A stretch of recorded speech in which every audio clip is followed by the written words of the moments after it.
Sejak dari kecil, saya memiliki sebuah pertanyaan, yang pertanyaan itu hampir tidak terjawab sampai saya menjelang dewasa.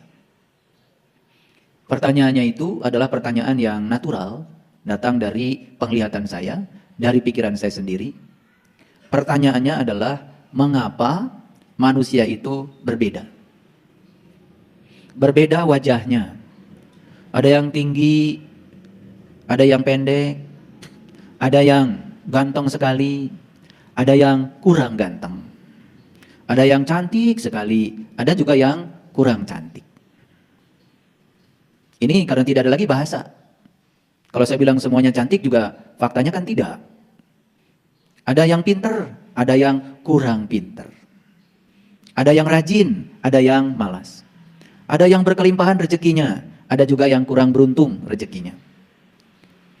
Nggak tahu ya, apakah para sahabat pernah bertanya seperti saya seperti itu atau tidak? Atau menerima saja semua apa adanya? Karena itu membuat saya saat itu merasakan seakan-akan dalam tanda kutip ada ketidakadilan. Dan saya pertanyakan pertanyaan ini di banyak tempat kepada guru-guru saya, dan saya tidak mendapatkan kepuasan jawabannya. Mohon maaf, saya baru menemukan kepuasan setelah saya khatam Quran 30 juz, bukan membaca. Mengklasifikasi ayat demi ayat untuk bisa menjawab itu. Ternyata saya baru bisa menemukan jawaban atas pertanyaan itu ketika saya menemukan ada ratusan bahkan ribuan ayat yang menceritakan bahwa kehidupan kita ini titik awalnya bukan di kelahiran yang sekarang. Jadi sebetulnya kita ini sudah berulang-ulang datang ke sini. Dan itu yang menyebabkan mengapa satu dengan yang lain ada perbedaan.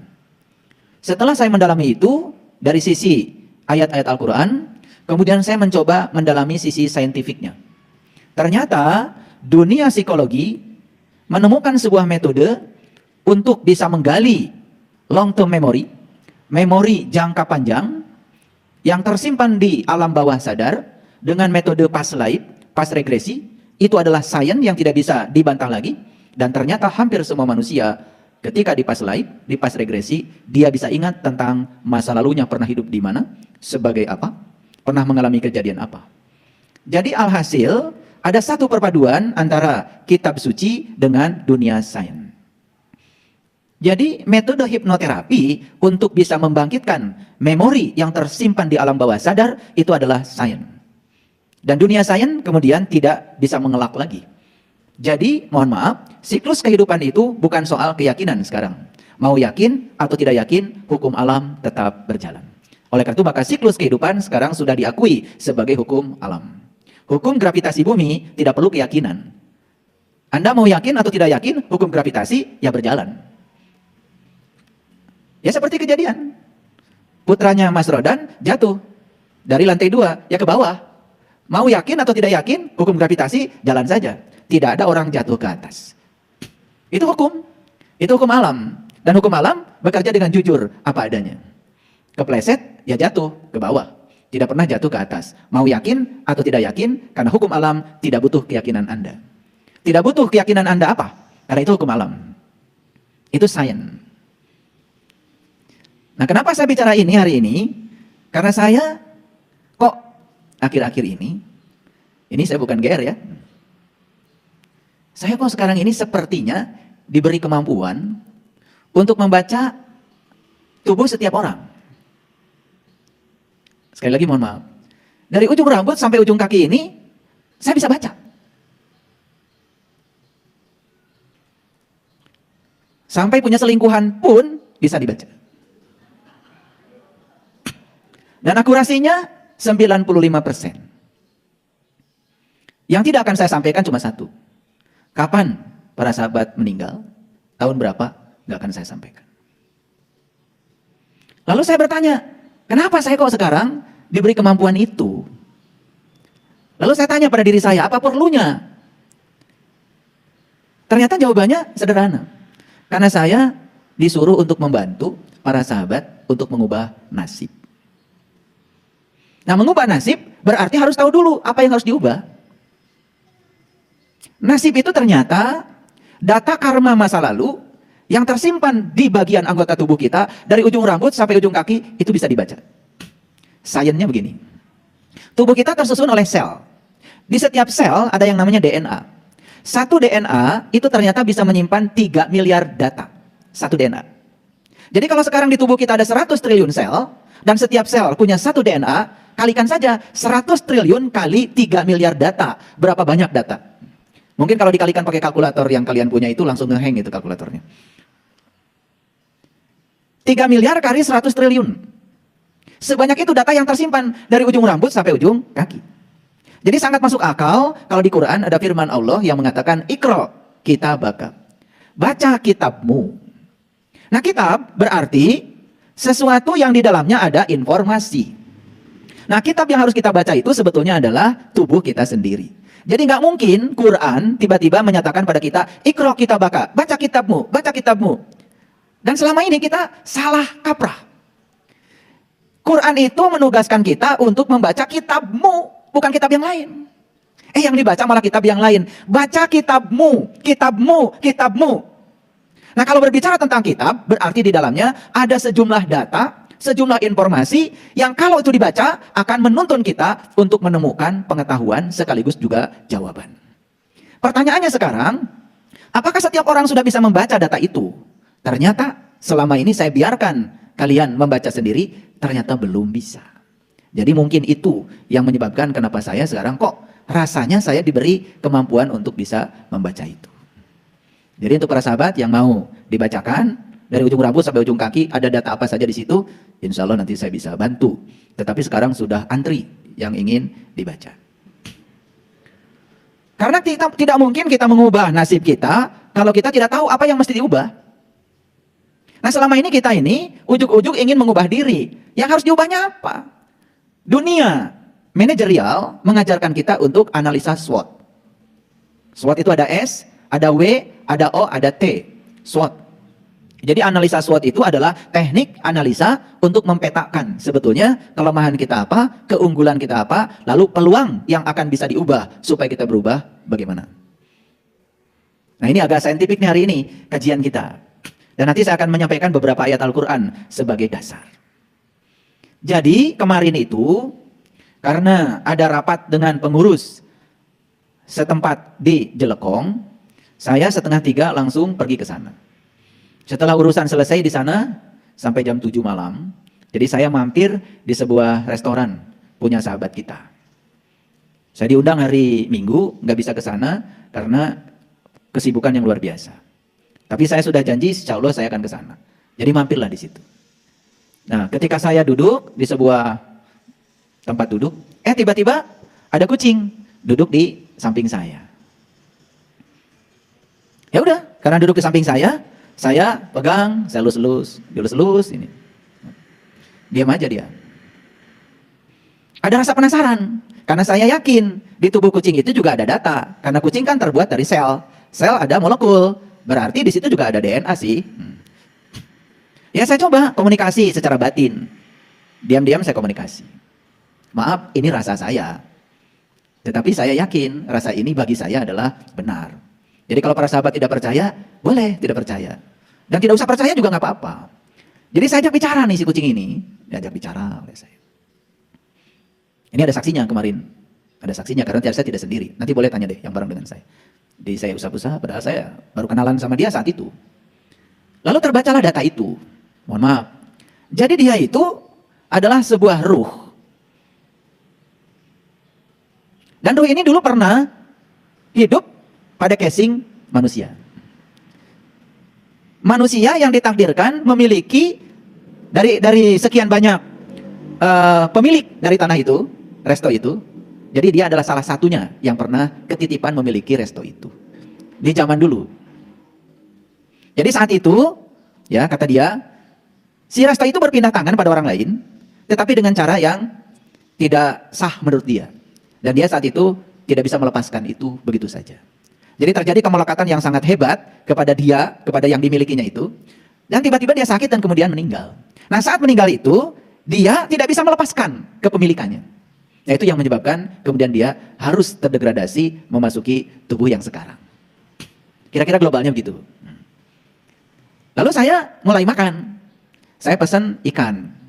Karena saya tidak makan daging. Saya pesan ikan. Nah, selesai saya makan satu ikan, saya ditawari lagi. Mau nambah nggak ikannya? Nambahlah, karena ikannya kecil. Dikasihlah 2 lagi ikan nila. Itu. Nah, kan ada kepala ikan tuh. Yang sudah saya makan satu yang pertama. Nasi kepala ikan itu kemudian diambil oleh yang memiliki resto itu. Dikasihlah sama kucing yang di samping saya itu. Dia nggak mau. Saya nggak mau kepalanya katanya. Nah, karena ada 2 ikan yang buat saya bilang sama dia, udah kita berdua aja nih, kamu satu, saya satu. Saya kasih yang baru, begitu dikasih yang baru, dia juga jadi manja. Dicium-cium, nah, saya menangkap lagi bahasa dia. Tolong dong katanya dipisahkan dagingnya. Udah akhirnya saya ambil dagingnya. Saya kasih dia, mulai makan. Jadi manja saya bilang kamu. Baru makan. Gak mau makan kepalanya. Dan yang luar biasa, sepanjang saya makan, dia tidak mengganggu. Biasanya kebanyakan kucing, kalau kita lagi makan, ada bau amis, dia naik ke meja, mau ngambil. Sopan saya di sini. Jadi saya sambil makan, dia terus diusap. Jadinya saya penasaran. Saya pengen tahu, apa yang menyebabkan kamu tinggal di sini? Saya tengadahkan si kepalanya, sambil diusap-usap. Kenapa kamu tinggal di sini? Dia berkaca-kaca. Sampai ada seorang sahabat yang lihat, itu kucing kok nangis? Ditanya sama saya, berkaca-kaca. Dan dia mengatakan, saya tinggal di sini karena saya tidak bisa melepaskan kepemilikan saya terhadap ini. Nah, saya jadi ingat ya, ada satu pernyataan orang bijak yang sudah mencapai kebijaksanaan utuh. Beliau mengatakan, kesadaran terakhir seseorang ketika dia meninggal akan menjadi kesadaran awal saat dia lahir kembali. Jadi semacam portal. Nah, dunia sains sudah banyak yang membuktikan bahwa ada orang sakit bertahun-tahun dan ternyata sakitnya tidak sembuh. Ternyata begitu dihipno, ya, dia itu dulu pernah ketumbak saat dia berperang. Pas ketumbak kakinya. Ketika kakinya tertumbak, mungkin ada racun, kemudian saat itu dia sakaratul maut. Tapi saat itu, dia tidak bisa menerima kematian karena tumbak itu. Tidak bisa melepaskan kemelekatannya. Apa yang terjadi? Tetap dia meninggal, tetapi tidak menerima itu yang menyebabkan sakit yang dia derita terbawa ke kehidupan yang sekarang. Dan ternyata begitu dia menerima dengan utuh, si sakitnya itu bisa sembuh tanpa diobatin. Hanya dengan menerima. Nah, itu yang namanya sakit karena karma. Ini sains ya.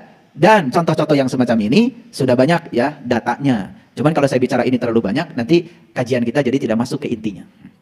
Nah, kembali lagi, sebetulnya dari ujung rambut sampai ujung kaki kita itu ternyata di situ banyak data yang harus dibaca. Nah, itulah yang kemudian disebut nasib. Jadi kenapa nasib kita berbeda? Yang membedakan nasib bukan Tuhan, bukan Allah. Karena saya dari kecil juga tidak percaya kalau Allah itu membedakan nasib kita. Emang mau punya Allah yang membeda-bedakan? Si ini nasibnya begini, si itu nasibnya gitu. Saya nggak mau dari kecil punya Allah model gitu. Saya pengen Allah yang adil, yang memperlakukan setiap ciptanya sama. Ternyata yang menyebabkan nasib kita berbeda kehidupan yang sekarang, karena kita datang ke sini sudah berulang-ulang. Dan yang menyebabkan nasib kita berbeda hari ini adalah apa yang pernah kita lakukan di masa sebelum kehidupan yang ini. Jadi apa sesungguhnya nasib itu? Nasib itu sesungguhnya adalah data karma yang tersimpan di setiap sel dalam tubuh kita, yang sesungguhnya sekarang kita bawa di kehidupan yang sekarang. Jadi kesimpulannya, kenapa wajah kita berbeda, kenapa sorot mata kita berbeda, kenapa ya tubuh kita bentuknya berbeda, semua yang membedakan itu adalah data karma kita sendiri. Nah, kalau kita punya kemampuan membaca data karma itu pada setiap anggota tubuh kita, yang luar biasa adalah kita memiliki fokus untuk mengubah nasib kita. Nah, pertanyaannya, apakah data karma itu bersifat mutlak 100%? Ternyata tidak. Kata siapa tidak? Kata Quran. Nah, mari kita lihat dulu ayatnya. Supaya percaya, kalau nggak pakai ayat biasanya nggak percaya. Nah, di ayat ini Quran surat Ar-Ra'd ya, ayat yang ke-11. Jadi seperti biasa, saya kalau ngasih kajian pasti ada dasarnya. Nah, kita lihat di sini ada kata-kata begini. Innallaha la yughayyiru ma biqaumin hatta yughayyiru ma bi anfusihim. Nah, ayat ini sudah menjadi ayat umum. Biasanya para sahabat sering mendengarkan tentang ayat ini dibacakan oleh para ustadz, para penceramah. Tetapi saya akan memberikan titik berat ya secara saintifik tentang apa sesungguhnya yang kita bisa ubah dan bagaimana cara mengubahnya. Mari kita lihat dulu. Innallaha, sesungguhnya Allah, la yughayyiru, tidak akan pernah mengubah keadaan. Jadi keadaan itu apa? Itulah nasib tadi. Data karma yang kita bawa sekarang tidak akan diubah. Kalau tanggal sekian kamu harus sakit, ya akan sakit. Tanggal sekian kamu harus mati, akan mati. Tidak akan bisa diubah. Tidak akan berubah keadaan itu kalau kita tidak mengubahnya. Nah, bagaimana cara mengubahnya? Misalnya, nih, dari hasil pembacaan data karma akan ketahuan.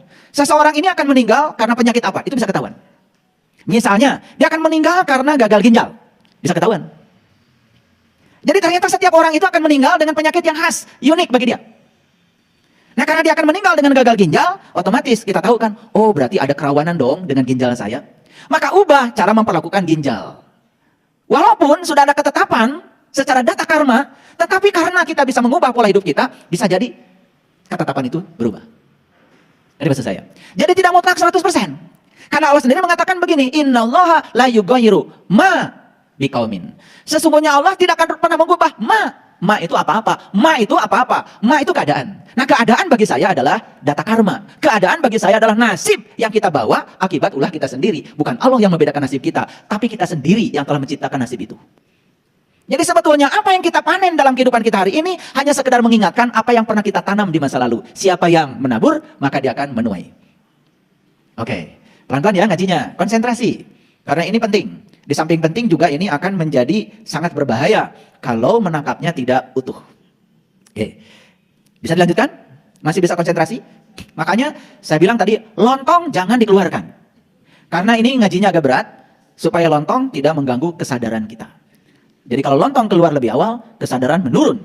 Dan saat kesadaran menurun, salah persepsi, salah interpretasi, salah proyeksi bisa terjadi. Karena begitu lontong sudah keluar pagi-pagi, kemudian menyantap lontong 2, gehu 2, perut mulai penuh, kesadaran langsung menurun.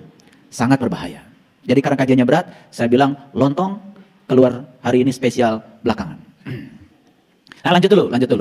Jadi sesungguhnya Allah la yughayyiru, tidak akan mengubah ma. Nah, ma di sini adalah apa-apa. Tapi ma ini sama saya diberi alamat yang lebih jelas lagi. Ma adalah data karma yang tersimpan dalam sel dalam tubuh kita yang kemudian disebut nasib. Tetapi nasib itu bisa diubah. Profesor Kazuo Murakami, seorang ahli bioteknologi, beliau mengatakan bahwa gen itu bisa diubah. Nah, cara mengubah gen cuma 2. Satu, sering senyum. Dan yang kedua, memperbanyak doa. Jadi keren ini, ahli bioteknologi, bicara di laboratorium, ya, bicaranya bukan di musola. Ternyata sel, gen yang dalam sel itu bisa diubah dengan 2. Satu, sering senyum. Yang kedua, doa. Nah, makanya yang senyumnya kurang, biasanya penyakitnya banyak. Jadi sebetulnya penyakit seseorang itu bisa dilihat dari cara seseorang senyum. Gitu. Jadi kalau senyum saja mahal, ya udah segala penyakit datang. Bukan sekedar sakit kepala cenat-cenut, tetapi kemudian segala penyakit bisa datang. Nah, oleh karena itu, ya, kalau ingin sehat, produksi 4 hormon. Yang pertama dopamin, yang kedua endorfin, yang ketiga oksitosin, yang keempat adalah serotonin. Nah, kalau 4 hormon itu diproduksi secara terus-menerus, maka tubuhnya bukan sekedar sehat, tetapi jauh dari penyakit. Pokoknya orang yang banyak penyakit pasti kekurangan 4 hormon itu. Nah, orang-orang yang sakit-sakitan biasanya di dalam tubuhnya kebanyakan hormon adrenalin. Nah, adrenalin berasal dari 2. 1, kecemasan, 2, ketakutan. Nah, inilah kajian kita hari ini. Makanya kajian kita hari ini, ya, karena saya selalu dituntut untuk kasih judul, saya beri judul saja supaya gampang. Yaitu melepaskan kemelekatan pada harta dan diri. Apa itu harta? Apa itu diri? Dan bagaimana cara melepaskannya? Itulah kajian kita hari ini. Ini udah hampir setengah jam, baru nyampe ke judul. Belum masuk ke intisarinya. Paham sekarang? Nah, jadi sekalipun kita datang ke sini membawa data karma, dari sisi sains, Profesor Kazuo Murakami mengatakan gen bisa diubah. Jadi kalau gen bisa diubah secara saintifik, sedangkan Quran mengatakan nasib bisa diubah. Berarti ada kesejalanan kan antara sains dengan firman Tuhan. Nah itu, saya ingin bikin kesejalanan ini kelihatan. Nah, kita buktikan hari ini. Jadi Allah mengatakan, beliau tidak akan mengubah keadaanmu, nasibmu, kalau kamu sendiri tidak mau mengubahnya. Jadi kalau gen itu mengatakan kamu akan sakit tahun sekian, dan sakitnya anu, dan kita diam saja karena sudah ada ponis seperti itu dari hasil bacaan data karma, berarti yang salah kita sendiri. Jadi kalau begitu, nasib bisa diubah. Nah ini berita gembira nih, nasib bisa diubah. Nah, kenapa selama ini kita gagal mengubah nasib kita? 1, kita tidak tahu apa yang harus diubah. Yang kedua, kita juga tidak punya keterampilan bagaimana cara mengubahnya. Itu saja sebenarnya kegagalan kita. Jadi sibuk tetapi tidak jelas. Kan biasa kita ini sering sibuk tidak jelas ya? Gitu. Sudah kebiasaan sibuk tidak jelas. Ya. Jangankan kesibukan biasa, ibadah pun banyak yang sibuk tidak jelas. Sholatnya rajin, setiap rakaat dipenuhi setiap waktu. Tetapi tidak pernah sadar siapa yang disembahnya. Ya. Tidak sadar. Sibuk saja dengan bacaan, yang dibaca pun kita nggak ngerti artinya apa. Sudah kayak robot saja, kayak robot. Robot biologis yang menjalankan aktivitas secara rutin, itu namanya sibuk, tetapi tidak jelas. Tetapi yang luar biasa, kelompok sibuk tidak jelas ini jumlahnya banyak. Karena memang hobinya sibuk dan tidak jelas. Makanya salah satu jalan baru yang saya tawarkan, ada salah satu YouTube saya, judulnya adalah 7 jalan yang menakjubkan. Salah satu tawaran dari saya adalah, cobalah mulai melakukan aktivitas yang tidak terjebak rutinitas, tapi terjebak oleh kepuasan. Nah, itu harus ada pakai ilmu tuh. Gimana kita sholat puas? Bukan sekedar menjalankan rutinitas. Berarti sholatnya harus mengikuti para rasul, para nabi. Nabi Muhammad kan mi'raj dulu, baru sholat. Berarti jumpa dulu, baru nyembah. Berarti jumpa dulu, baru ingat. Makanya sepanjang sholat, gak ada yang diingat kecuali dia yang sudah disaksikan. Nah, kita itu ya ngaku umat Nabi, tetapi metode yang kita jalankan berbeda. Nabi itu mi'raj dulu baru sholat, kita sholat terus, gak pernah tahu siapa yang harus disembah. Tapi, sombongnya lebih dari Nabi. Pokoknya semua orang salah, yang benar saya sendiri. Semua orang masuk neraka, karena surga buat saya sendiri. Kalau sudah di titik itu, bahaya, mengancam kita. Kita jadi orang sombong, dan orang sombong itu seperti tanah tinggi yang tidak pernah bisa menyimpan air. Tandus. Karena air itu selalu saja bergerak ke bawah. Makanya orang yang rendah hati selalu bisa menampung air. Makanya orang yang rendah hati subur dengan ilmu, orang yang tinggi hati kering kerontang gak punya ilmu, tapi dia menyangka seakan-akan dia kaya ilmu. Nah, itu orang yang tidak tahu, tetapi dia tidak tahu bahwa dia tidak tahu. Itulah orang yang so tahu, dia beritahu tidak mau tahu, kalau ngomong seperti yang paling tahu, padahal dia tidak tahu. Cuma dia tidak tahu bahwa dia tidak tahu. Oh, ini kecelakaan yang lebih besar lagi.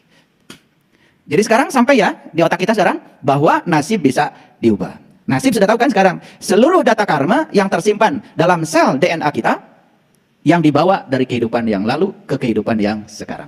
Walaupun itu dibawa oleh kita, bukan berarti itu tidak bisa diubah. Semuanya bisa diubah. Clear dulu sampai sini. Oke. Nah, itu sebabnya di Quran itu ada syarat. Syarat apa? Syarat mati. Syarat mati apa? Itu dinyatakan dalam Quran surat Ali Imran. Saya kasih tahu dulu ayatnya supaya ini jelas bagi kita semua. Kita buka dulu ya, Ali Imran ayat 102. Baik, kita lihat. Ini ayat sering dibaca setiap khutbah Jumat. Mari kita bacakan ulang. Ya ayyuhallazina amanu, hai orang yang beriman. Yang dihaikan ini orang beriman ya, bukan orang yang mengaku beriman. Makanya jangan GR. Begitu hai orang beriman, saya Allah, tar dulu kata Allah. Orang beriman ada cirinya. Ciri orang beriman itu bisa ingat kepada Allah. Dan orang bisa ingat kepada Allah kalau sudah tahu dan kenal kepada Allah. Kalau belum tahu dan kenal, nggak bisa ingat. Nah kalau nggak bisa ingat, jelas bukan orang beriman. Paham ya? Paham.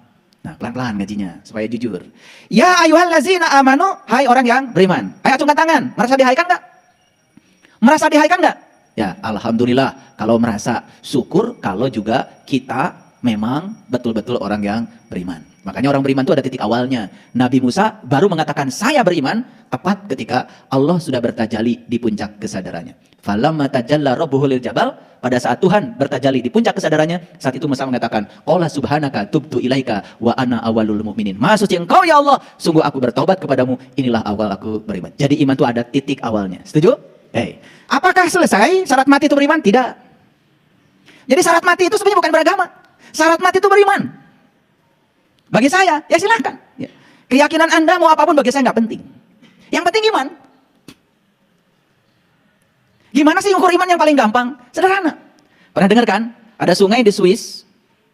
Saking viralnya berita tentang itu. Dan kita melihat sungai itu sampai dipakai untuk berenang. Dan bersihnya kayak apa? Gitu? Nah, kan kita juga punya sungai. Di Bandung ada sungai, di Jakarta ada sungai, di Jambi ada sungai, di Palembang ada sungai, di Samarinda ada sungai, di mana yang ada sungai? Semua punya sungai. Alhamdulillah, sungai kita semuanya kotor. Bedanya kan begitu. Nah, di dalam hadis dikatakan, sesungguhnya kebersihan sebagian daripada iman. Mohon maaf, bagi saya, siapapun yang bisa menjaga kebersihan, ya iman. Dia tinggal di pinggir sungai dan sungainya bersih. Berarti yang tinggal di pinggir sungai itu iman. Bagi saya, apapun keyakinannya nggak penting. Yang penting sungai bersih. Berarti iman. Kan an-nadhafatu minal iman. Nah ini tinggal di pinggir sungai, ngaku-ngaku beriman, setiap hari buang sampah ke sungai. Gak iman. Jadi kalau ingin melihat orang itu beriman atau tidak, lihat saja bersih apa tidak. Cari rezekinya ternyata kotor.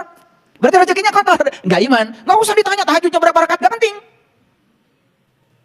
Orang beriman itu kalau dia jalan ada ranting saja, dia singkirkan untuk keselamatan orang lain. Ini bukan ranting. Bikin panggung di tengah jalan, parkir mobil seenaknya untuk kepentingan dirinya, jelas gak iman. Walaupun bikin panggung, gak tahu panggung buat apa, pokoknya panggung lah. Ranting saja harus disingkirkan, karena itu bahaya bagi orang lain. Lihat saya semuanya. Apakah di Arab saat itu ada ranting? Gak ada. Karena di Arab tidak ada pohon. Tapi kenapa Nabi bicara ranting? Ranting itu bahasa kita, bahasa Nabinya apa saja hambatan yang kita ciptakan untuk menghambat orang lain. Jelas kita nggak punya iman. Kita demo di tengah jalan, kemudian kita sholat di tengah jalan karena sedang mendemokan sesuatu. Orang terkendala ekonominya karena demo kita. Patut dipertanyakan menurut saya, karena sudah menghambat jalan orang. Ada orang bilang pada saya, Pak, saya ini gak punya usaha, tapi saya alhamdulillah bisa membantu orang lain yang punya usaha.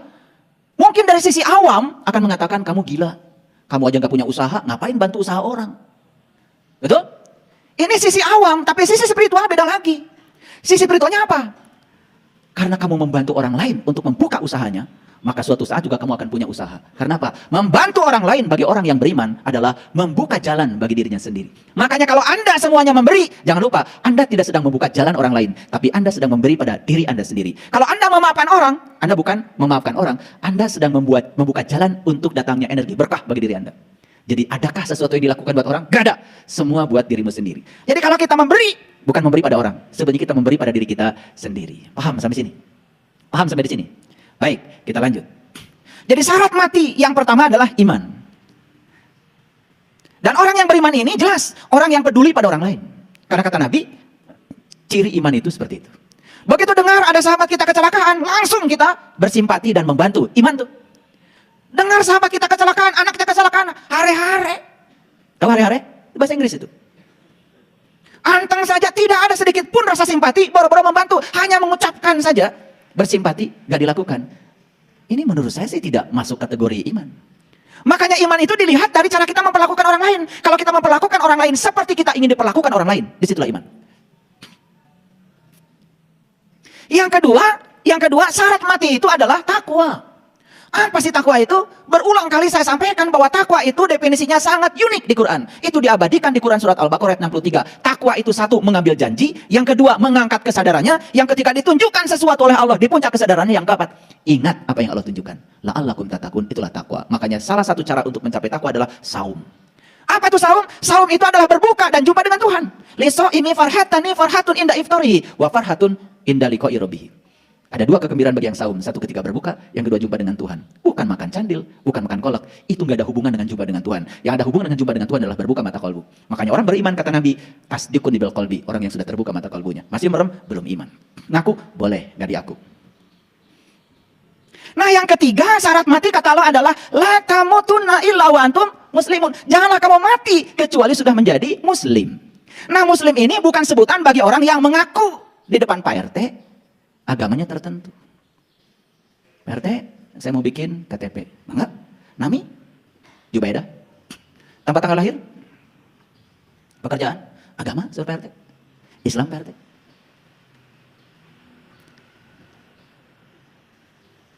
Bukankah kita ngaku beragama tertentu itu di depan Pak RT? Betul? Makanya muslim itu dari kata dasar Islam. Islam itu artinya adalah merdeka. Islam itu artinya pasrah total kepada Allah. Jadi seorang muslim adalah orang yang sudah bisa pasrah total kepada Allah. Kumaha Allah. Makanya ciri muslim sederhana. Satu, tidak pernah mengeluh. Semua orang yang mengeluh sebetulnya keluhan itu tertanda bahwa dia tidak bisa menerima kenyataan. Dan tidak ada orang mengeluhkan yang dia ingin. Yang dia keluhkan pasti yang tidak dia ingin. Kenapa ibu sedih? Saya sedih. Kenapa? Suami saya kok baik banget. Pernah nggak ada yang mengeluh begitu? Pernah nggak? Semua yang kalian keluhkan adalah hal yang kalian tidak suka. Dan ketika kalian tidak suka sesuatu hal, sebetulnya pada dirimu masih ada kebencian. Protes itu juga indikator bahwa kita masih menyimpan kebencian. Protes tidak mungkin terhadap sesuatu yang kalian setuju. Selalu protes itu pada sesuatu yang kalian tidak setuju. Kenapa mau protes? Kenapa? Saya setuju sama pendapat pemerintah, maka saya mau protes. Protes setuju, nggak ada. Protes selalu berkaitan dengan yang dia tidak setuju. Betul nggak? Dan kapan kalian tidak setuju? Ketika sesuatu itu berbeda dengan yang kalian mau. Dan selalu saja kalian ingin segala sesuatu seperti yang kalian mau. Itu memaksakan pendapat. Dan jelas dalam dirimu ada kebencian. Nah, ketika kita melekat pada kebencian, itulah yang namanya kegelapan. Makanya syarat mati menjadi 3. 1, jadi orang beriman. 2, ngejalanin takwa. Yang ketiga, jangan mati kecuali sudah pasrah total kepada Allah. Makanya ciri seorang muslim tentu saja tidak pernah ngajarin Allah supaya Allah ngikutin maunya dia. Justru dia ngajarin dirinya sendiri untuk tunduk patuh kepada kehendak Allah. Clear? Oke. Tanya sekarang, saya berhak gak mengaku muslim? Kalau yang kau lakukan setiap hari adalah ngatur-ngatur Allah supaya Allah ngikuti kahayang maneh. Dan kalau Allah tidak ngikutin kahayang maneh, protes, mengeluh, gak layak Anda disebut muslim. Hasil akhirnya jika ucing. Kenapa dia masuk ke tubuh itu? Karena saat kematian itu dia tidak bisa menerima apa yang terjadi. Dia mengeluh, dia protes, dia keluhkan semua kebenciannya. Kesadaran terakhir saat dia mati menjadi kesadaran awal saat dia datang lagi ke semesta ini. Datang ke sini sudah beda casingnya, bukan casing yang dulu lagi. Itulah yang disebut dengan neraka. Oke, baik. Jadi siapa kalau itu muslim itu? Muslim itu adalah orang yang sudah membebaskan diri dari kemelekatan. Apa? Nah, manusia ini melekat cuma 2. Catat. Manusia ini melekat cuma 2. 1 melekat pada harta, 2 melekat pada diri. Nah, diri juga ada 2. 1 diri yang asli, 2 diri yang palsu. Yang berbahaya ketika dia melekat pada diri palsunya. Siapa diri palsu itu? Diri palsu itu adalah diri yang sedang dikendalikan oleh pikiran yang penuh dengan kegelapan. Dan minggu yang lalu sudah saya jelaskan, pikiran yang penuh dengan kegelapan itulah setan. Jadi setan bukan entitas yang di luar dirimu. Makanya setan selalu berbisik kepadamu. Yang dibisiki oleh pikiran yang tidak sadar adalah kesadaranmu. Kesadaran dibisiki oleh pikiran yang tidak sadar. Saat mengikuti, berarti kamu mengikuti syaitan. Syaitan itu adalah pikiran yang tidak sadar. Paham sampai sini? Ulangi lagi. Jadi kemelekatan manusia itu cuma 2. 1 melekat pada harta, yang kedua melekat pada diri. Diri yang mana? Diri yang palsu, yang disebut dengan ego. Nah, ego ada 2. 1 yang bernama keserakahan, 2 yang bernama kebencian. Catat. Ego ada berapa? 1, 2. Nah, keserakahan dan ketamakan pasti terhadap segala sesuatu yang dia ingin. Betul nggak? Serakah itu pasti terhadap keberhasilan. Tidak mungkin serakah pada kegagalan. Serakah itu pada jabatan. Tidak mungkin serakah pada turunnya jabatan. Tidak mungkin. Jadi keserakahan inilah sebetulnya penyakit yang membuat manusia menderita. Makanya lihat orang yang serakah. Siap naik jabatan, tidak siap turun. Siap jadi bupati, stres ketika dia harus mengakhiri jabatannya. Itu yang disebut dengan post power syndrome. Makanya saat menjabat, luar biasa. Luis wae. Begitu selesai menjabat, langsung hurik. Hurik itu bahasa Inggris itu. Pikasieun. Nah, sekarang gimana caranya kita bisa melepaskan diri dari kemelekatan 1 pada harta, 2 pada ego. Nih. Melepaskan diri dari kemelekatan pada harta dan ego, itulah yang disebut dengan jihad. Apa artinya jihad? Jihad itu bukan menyerang orang pakai bom. Jihad itu bukan bunuh diri pakai bom kemudian menghancurkan diri sendiri dan orang lain. Bukan.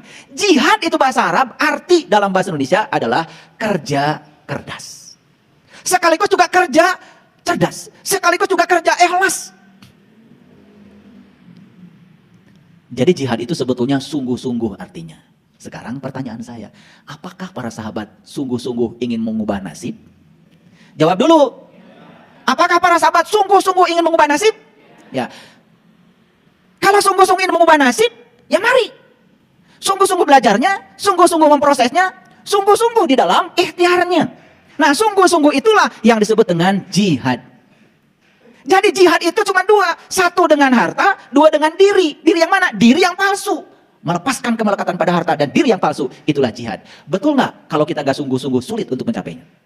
Baik, sekarang saya tunjukkan dulu ayatnya supaya ngerti apa sih kata Quran. Saya akan tunjukkan pertama Quran surat Al-Baqarah dulu deh. Al-Baqarah dulu. Al-Baqarah ini agak panjang ya kajian kita. Mohon bersabar. Saya akan tunjukkan Al-Baqarah ayat 218 dulu deh. Oke, lihat sini semuanya. Innal ladzina amanu, sesungguhnya orang beriman, walladzina hajaru, dan orang-orang yang sungguh-sungguh ingin berubah. Jadi hajaru itu apa? Hijrah. Hijrah itu intisarinya berubah.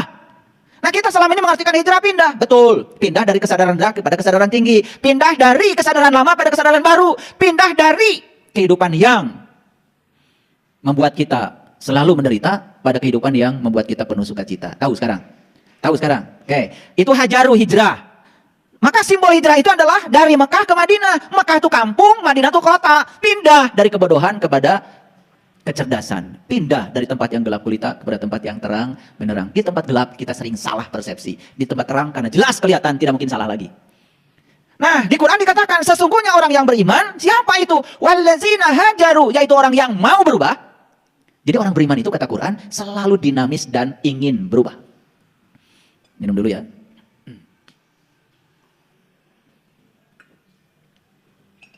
Baik. Innal ladzina amanu walladzina hajaru wajahadu, dan sungguh-sungguh ingin berubahnya. Fisabilillah. Di jalan Allah. Sabil itu jalan besar. Kalau jalan kecil namanya torik. Jadi torik itu jalan kecil. Makanya kalau kalian tinggal di gang sempit di Mekah, ada jalan tuh ngalangin jalan, kata polisi, torik. Nah, maksudnya awas, jalan batur. Tong cicing didinya halangan. Makanya karena mereka tidak bisa pakai bahasa seperti saya, cukup mereka torik. Ada juga yang sombong, wah katanya, polisi itu tahu kalau saya ahli torikot, jeksa. Mana yang halangan jalan batur? Makanya jalan kecil disebutnya torik, jalan besar disebutnya sabil. Jadi berjalan menuju Allah itu harus pakai jalan besar, jalan bebas hambatan. Terang? Sudah tahu? Jalan besar yang diajarkan oleh Quran namanya jalan Shiratal Mustaqim. Dan Shiratal Mustaqim adalah jalannya orang yang diberi nikmat. Nikmat terbesar adalah jumpa dengan Allah. Maka siapa yang sudah tahu cara untuk meniti ke dalam diri, untuk berjumpa dengan jati dirinya, dia sudah ketemu dengan sabilillah. Itu jalan besar, bebas hambatan. Nanya, makanya kata Allah sesungguhnya orang beriman itu adalah orang yang ingin berubah dan sungguh-sungguh ingin berubahnya, maka dia akan berada di jalan besar menuju Allah. Paham? Oke, pertanyaan saya, sungguh-sungguh ingin berubah? Oke, sekarang saya lanjutkan. Itu Quran surat Al-Baqarah ayat 218. Sekarang saya tunjukkan dulu ya, Quran surat lain. Kita lihat Quran surat An-Nisa dulu. An-Nisa, ya, maaf. An-Nisa, oke. Ayat baik. Nah, An-Nisa ayat berapa ini? Ayat 95. Baik, saya tidak akan bacakan semuanya karena waktu kita terbatas. Di sini dikatakan, ya, la yastawil qa'iduna minal mu'minin ghairu ulid darari wal mujahiduna fi sabilillah bi amwalihim wa anfusihim. Di sinilah dijelaskan bahwa ciri orang yang berjihad di jalan Allah itu dua. Satu, melepaskan kemelekatan pada harta. Dua, melepaskan kemelekatan pada diri palsu yang bernama ego. Berarti melepaskan pada apa? Keserakahan pada yang dia ingin dan melepaskan kebencian pada yang dia tidak ingin. Sudah bisa begitu? Sudah bisa begitu? Sudah bisa belum? Nah, selama ini tidak jelas jihad itu apa. Sungguh-sungguh dalam hal apa? Sungguh-sungguh kamu melepaskan pada harta dan diri. Apa diri itu? Diri itu adalah dua.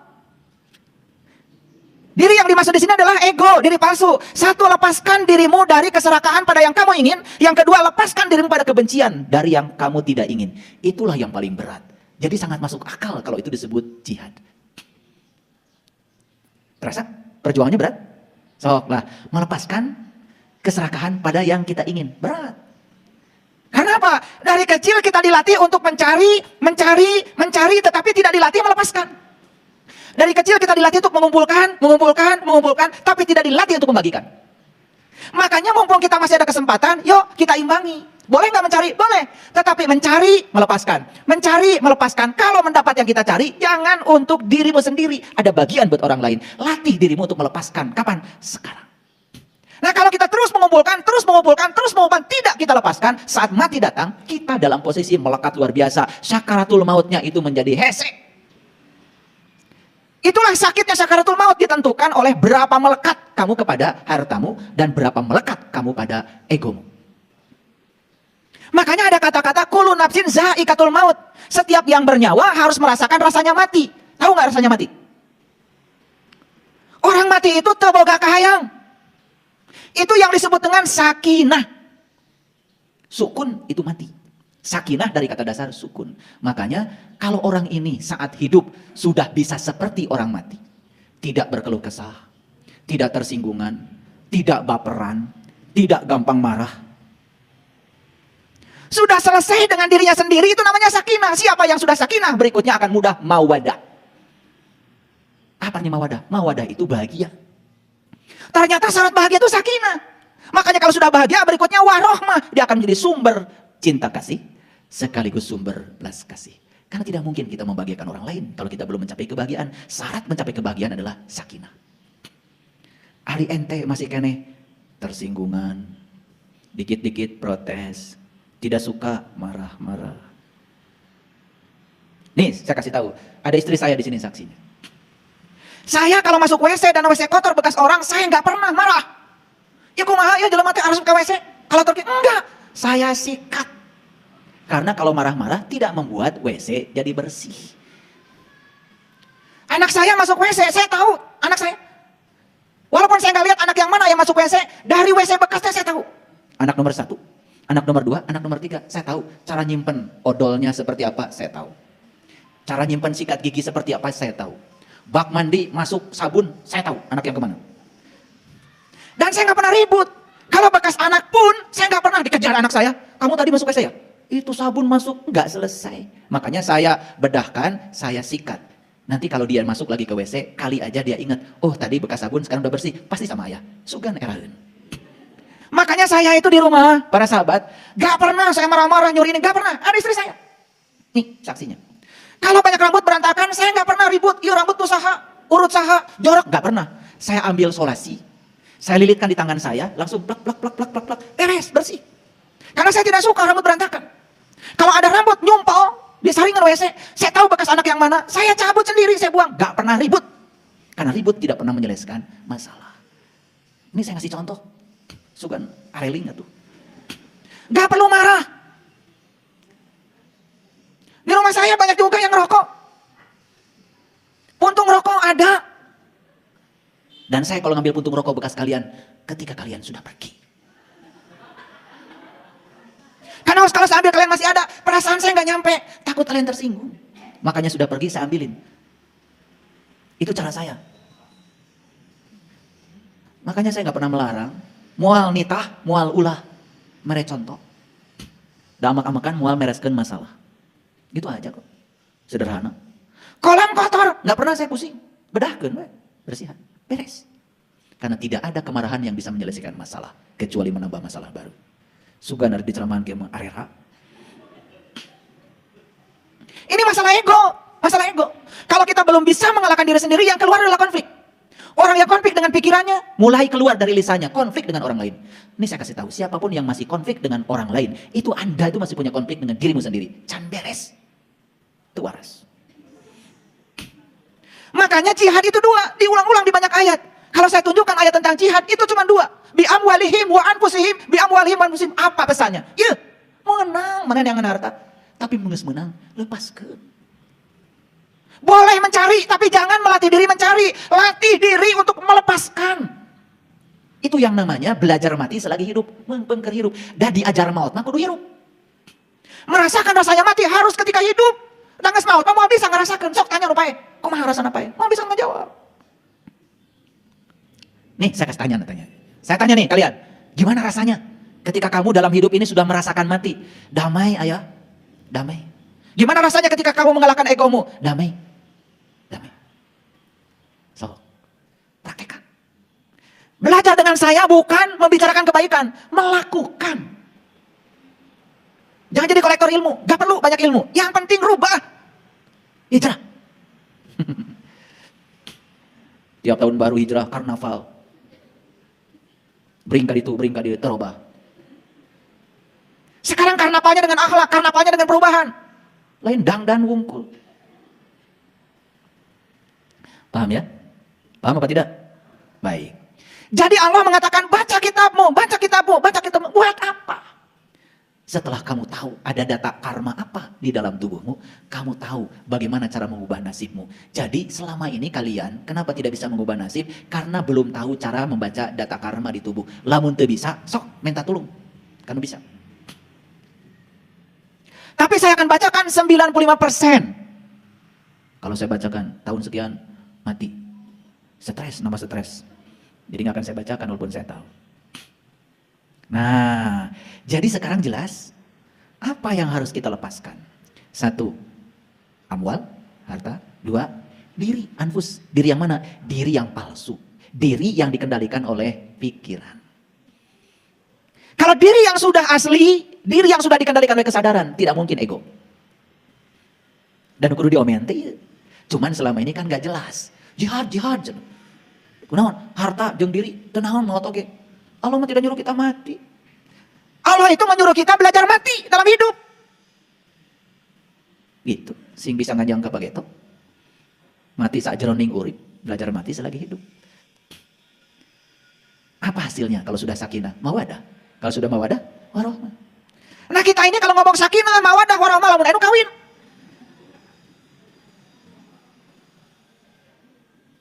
Jadi sakinah itu seakan-akan kudu kawin heula. Sakinah itu adalah kondisi batin kita yang tetap dalam keadaan nyaman, tentram, tidak merasa terganggu apapun yang terjadi di luar dirimu. Terus, ini kalian ini wajahnya wajah-wajah yang sering baperan. Apa yang terjadi di luar selalu mengganggu, selalu merasa tidak nyaman. Inginnya semua orang memuji kita, inginnya semua orang simpati kepada kita, inginnya semua orang hormat pada kita. Satu saja menghina kita, baperan. Gak siap, merasa terganggu. Lihat saya semuanya. Ketika kalian masih merasa terganggu oleh situasi di luar dirimu, ada masalah besar dengan dirimu. Kenapa saya sebut masalah besar? Karena ini perlu hijrah, perlu jihad, perlu sungguh-sungguh mengubah diri.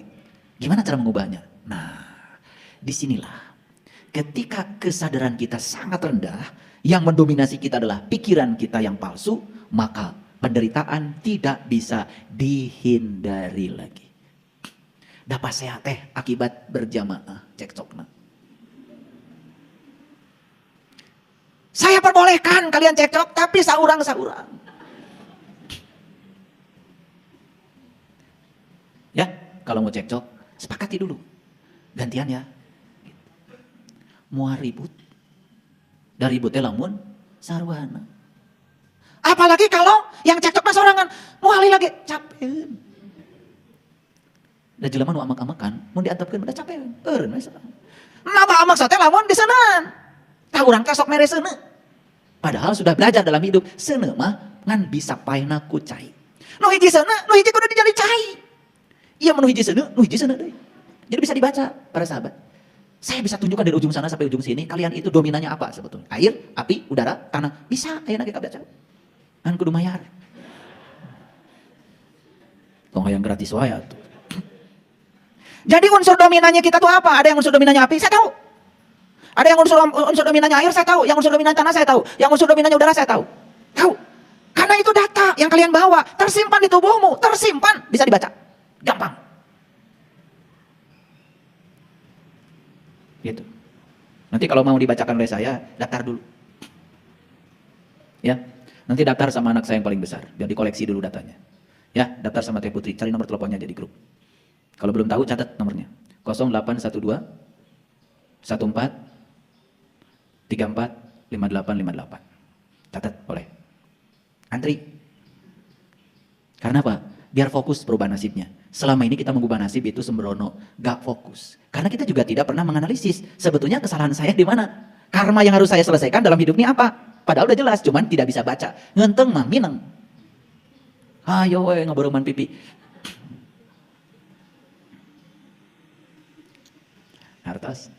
Jadi sekarang ngerti jihad itu? Ayo, ulangi lagi. Jihad itu artinya sungguh-sungguh melepaskan kemelekatan pada harta. Latihannya adalah mencari, memberi, mengumpulkan, melepaskan. Kade, ulang ngumpulkan, ngumpul. Nah, melepaskan kemelekatan pada diri yang palsu. 2 latihannya. 1, jangan serakah pada yang kita ingin. 2, tongewa pada sesuatu yang kita tidak ingin. Udah dicatat? Kade, ulah barho, bubar, oh. Ay tadi teh ngaos asina naon? Keula naon? Kayak udah merasup ke restoran geus dahar tempe 5, tahu 3, pinang bandeng 2. Naon tadi teh tuang? Ya kayak naonnya? Eta nepi kata ingat dahar tempe 5. Subhanallah. Cing atuh pohon teh ulah kitu-kitu teuing. Nah, semakin jelas sekarang. Jadi disinilah sebetulnya latihan yang sungguh-sungguh melepaskan kemelekatan. Untuk apa?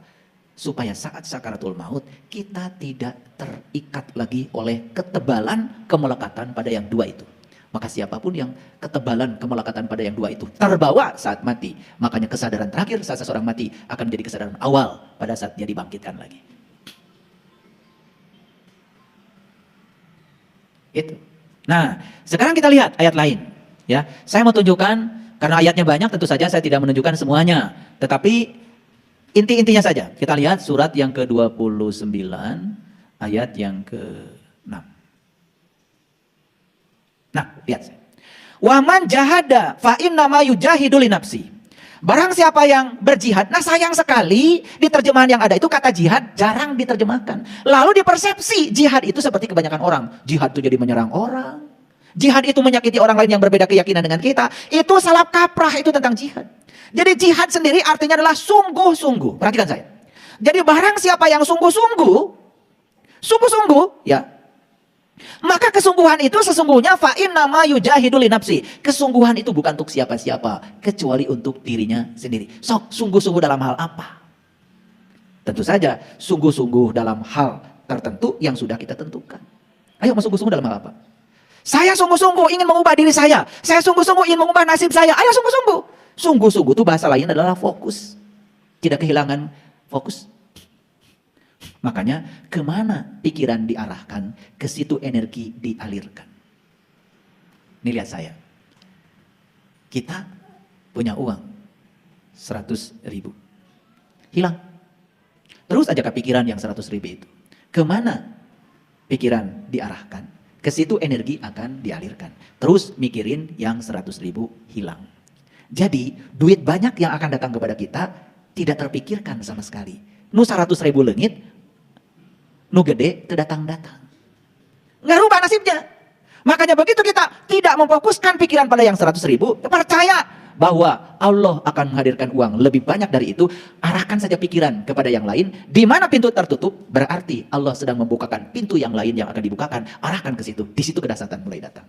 Selama ini apa yang Bapak Ibu lakukan? Begitu ada kejadian yang tidak enak, fokus saja pada yang tidak enak. Ya, terus tidak enak. Karena kemana pikiran itu diarahkan, ke situ energi akan dialirkan. Habis energi hanya untuk hal yang tidak berguna. Bagaimana kita bisa mengubah keadaan kita? Nih contoh.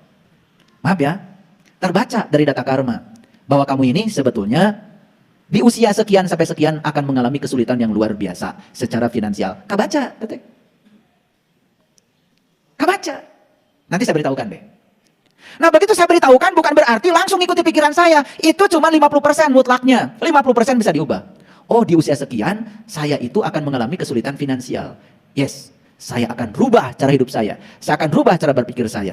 Ternyata apa yang diramalkan berdasarkan data karma itu tidak terjadi. Di usia itu ternyata kamu tidak mengalami kesulitan finansial karena sudah diubah.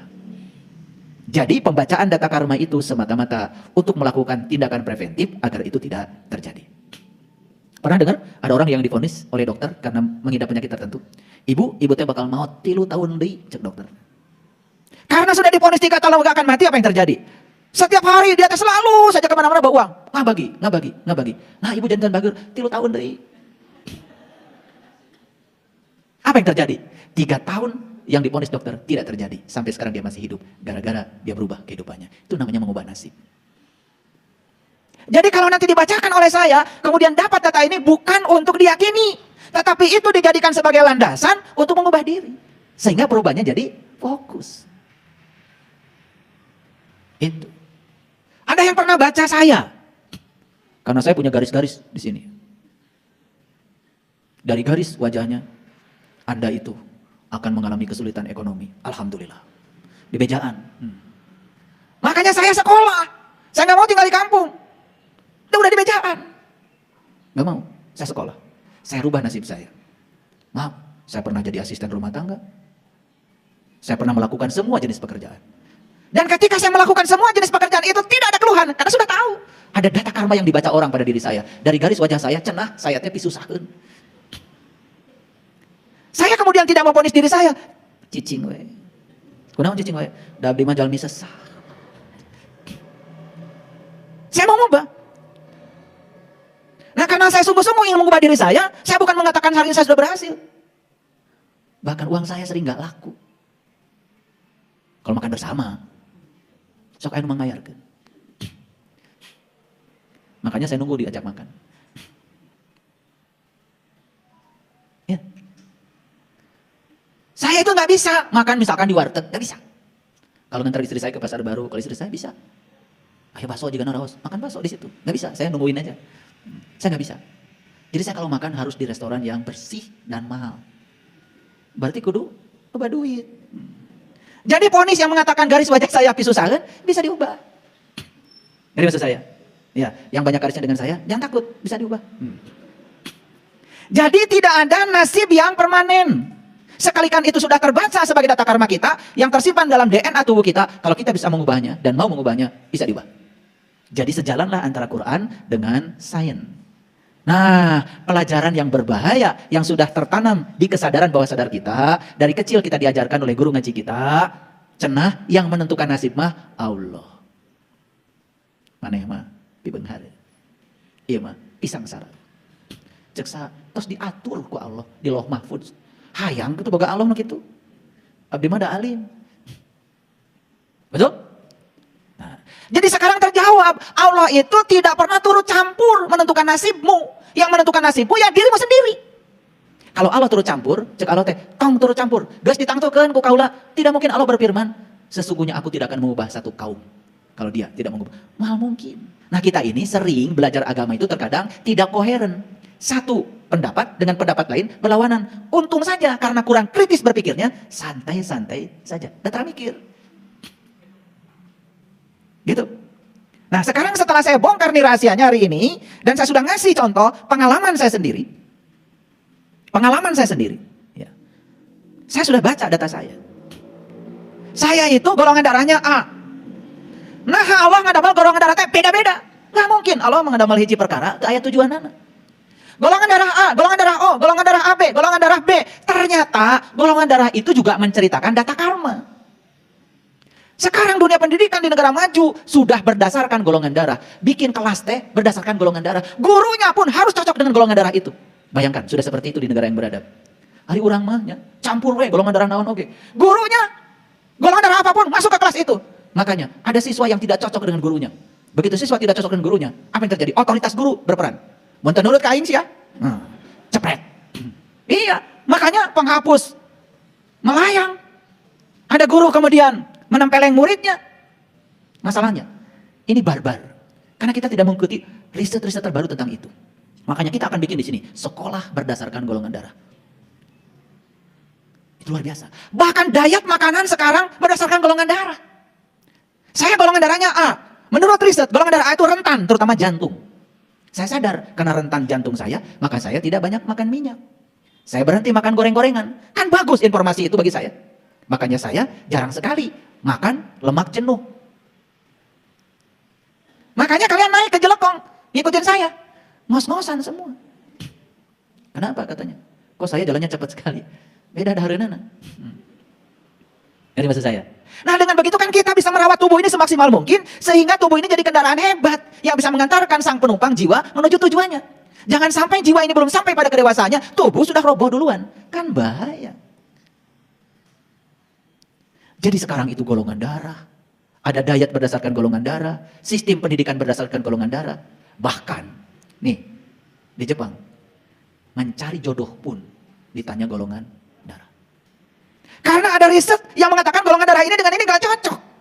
Walaupun ada perbedaan, supaya perbedaan tidak terlalu banyak. Lalu mencari golongan darah. Jadi surat-suratan di Jepang bukan I love you. Hari mana yang golongan darahnya naon. Mencocok diteruskan, mente-mente. Luar biasa. Ini sudah kemajuan zaman. Sudah sampai ke titik itu coba. Betul nggak? Iya.